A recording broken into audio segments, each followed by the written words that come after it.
بسم الله الرحمن الرحيم الحمد لله نحمده ونستعين ونستغفره ونعوذ بالله من شرور أنفسنا ومن سيئات أعمالنا من يهده الله فلا مضل له ومن يضلل فلا هادي له وأشهد أن لا إله إلا الله أشهد أن محمد رسول الله. My dear brothers and sisters, things are changing in the marriage market.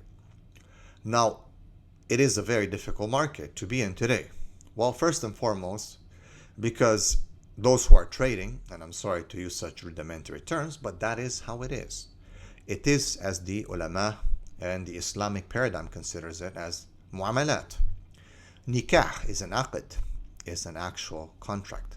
Now, the Walt Disney, Bollywood, Hollywood version of things in life want you to believe that everything is romanticized. And in doing so, they have caused this huge gap between reality and expectations, or should I say between reality and fantasy. And that gap is sadness, depression, anxiety, being dissatisfied, which leads to huge rates of divorce. We're pushing towards 50% now. We're pushing, even the most refined statistics are showing a huge increase in divorce.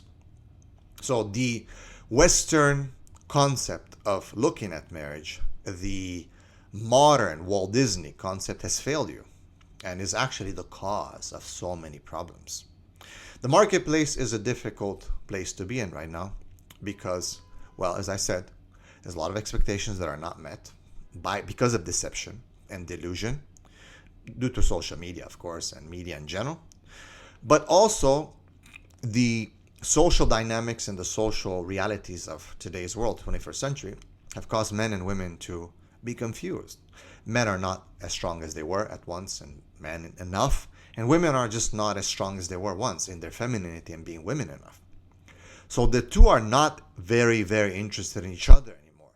I would say men are a bit more interested in women than women in men, and that is because men are extremely biologically programmed to desire women, and because they're a bit more superficial in how they select women, and it's usually due to the way they look.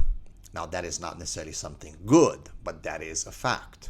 The Prophet ﷺ, of course, advised the man, فَضْفَرْ بِذَاتِ الدِّينِ تَرِبَتْ يَدَاكَ, make sure you choose the one who has strong deen. But the biological program of man and the need for intimacy is so deep that it makes men, well, jump the horse. Women are not as interested in men as they were at once. And even then, they were more interested in what the man can give them. Now, I'm not saying that women are not attracted to men at all, but definitely things have changed a lot. Also, to add to this, women are more interested right now in working and in making a career of themselves. So in doing so, they remove themselves from the marketplace, which causes, well, a lack of supply. There's not enough. There's a lot of demand, but not enough supply. There's not a lot of women who are trying to get married. But what happened now is that more and more women are waking up very late. Because see, no matter how much education, propaganda for women to exit the marriage marketplace, you can change the hierarchy of society. You can change the gender roles, the societal constructs, but you cannot change the biological programming, i.e. the fitra that Allah has created in men and women. At the core, women do desire to be mothers. And at the core, men desire to be with women and to be fathers and to have a family. This is at the core. Now, women are realizing it very late in their 30s, mid-30s, when it's very, very, very late. And they re-enter the marriage marketplace quite late after they finish their master's, sometimes their PhD, or have gotten at least a good 5 years of work and made some money. Now, it is too late because a lot of things have changed.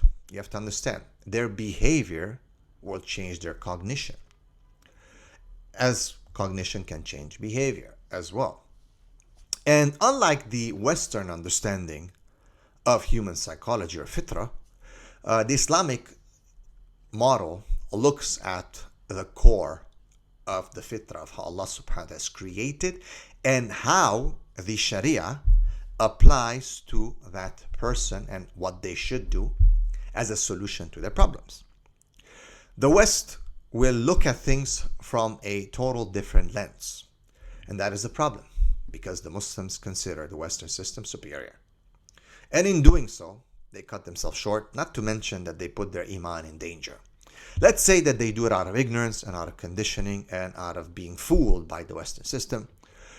But the realities stand that in the marriage marketplace, things are not good. Now, what happens though is that women still, their fitrah, their biology is going to scream out, I need children. I need to get married. So now, a woman hits 30, 31, 32, 33, 34, 35, some 38. And finally, after their masters and PhDs, after 5 years of experience and making a decent amount of money, they finally, with a lot of excuses by the way as to what they do, they enter the marketplace with all these excuses saying that I had to take care of my parents, I had to do this, and I had to do that. And I'm not denying the fact that some women do have to, and they're forced to do that. It's not that they choose to. Again, the realities of the social dynamics and the marketplace are there. It is what it is. Whatever the reason was for them to be there, the outcomes of those choices will come with you throughout your whole life. So women now, being, of course, indoctrinated by feminism, they're at a crossroad where there's so many powers acting on them. There's the shame from the society that tells them, oh my God, you're going to be a mother, a housewife. Oh my God, it's so shameful. You just did your master's. You're so qualified. You're so this, you're so that. Then there's, of course, feminism, which tells you, no, you can keep going ahead. You don't need a man. You don't need a family. Push forward.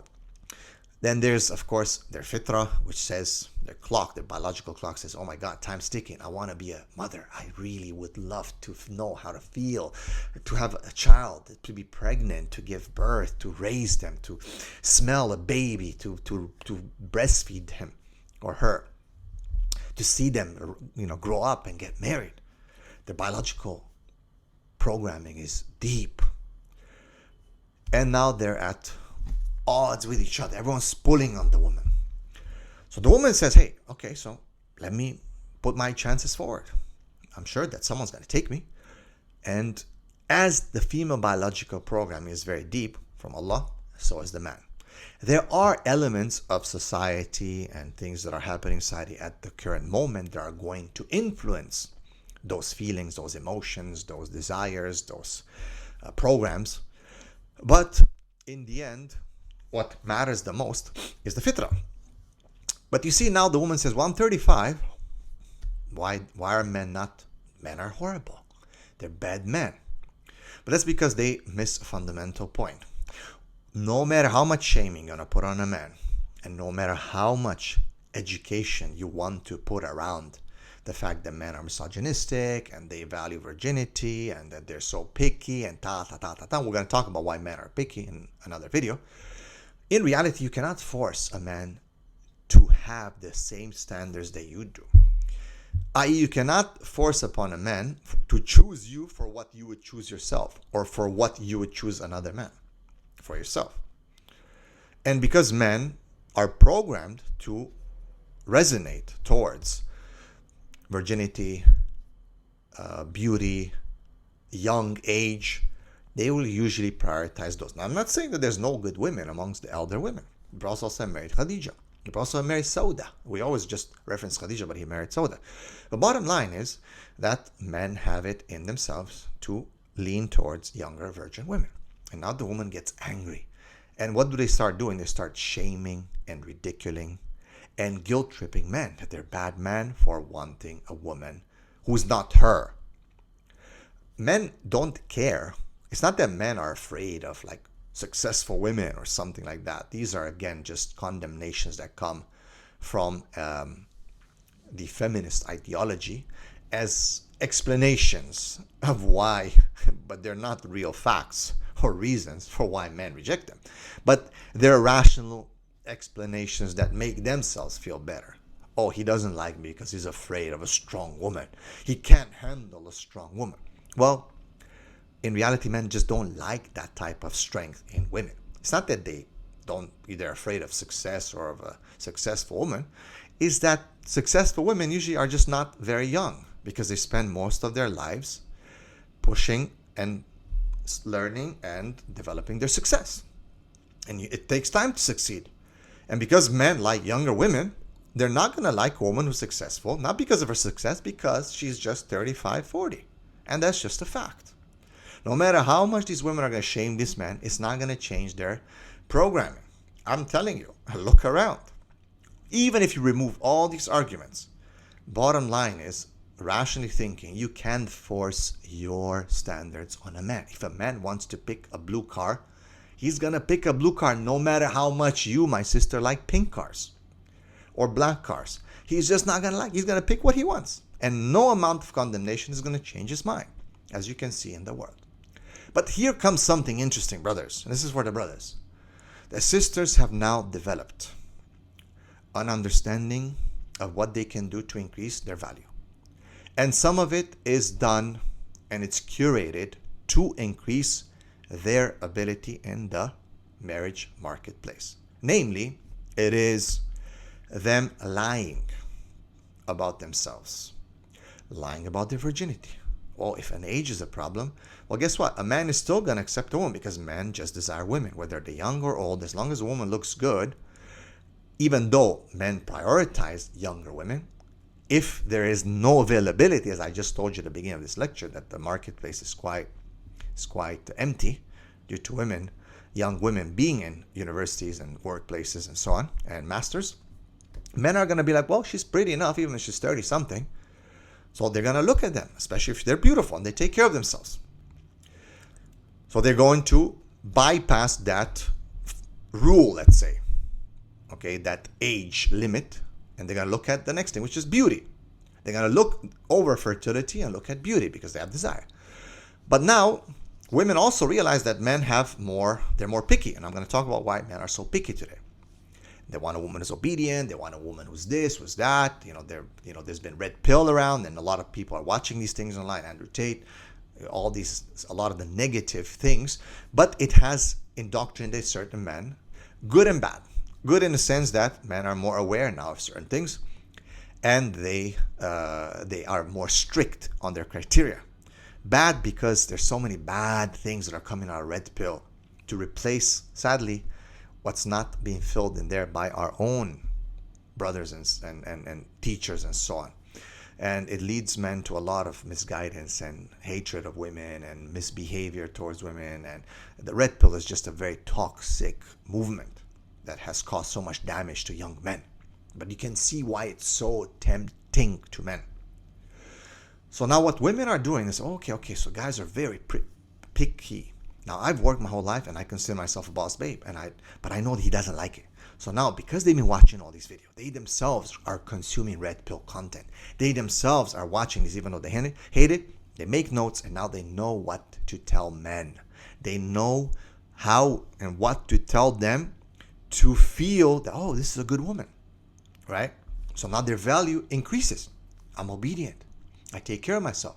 I will do this for you. I'll cook and clean and stay at home and not work and all the things that men want to hear.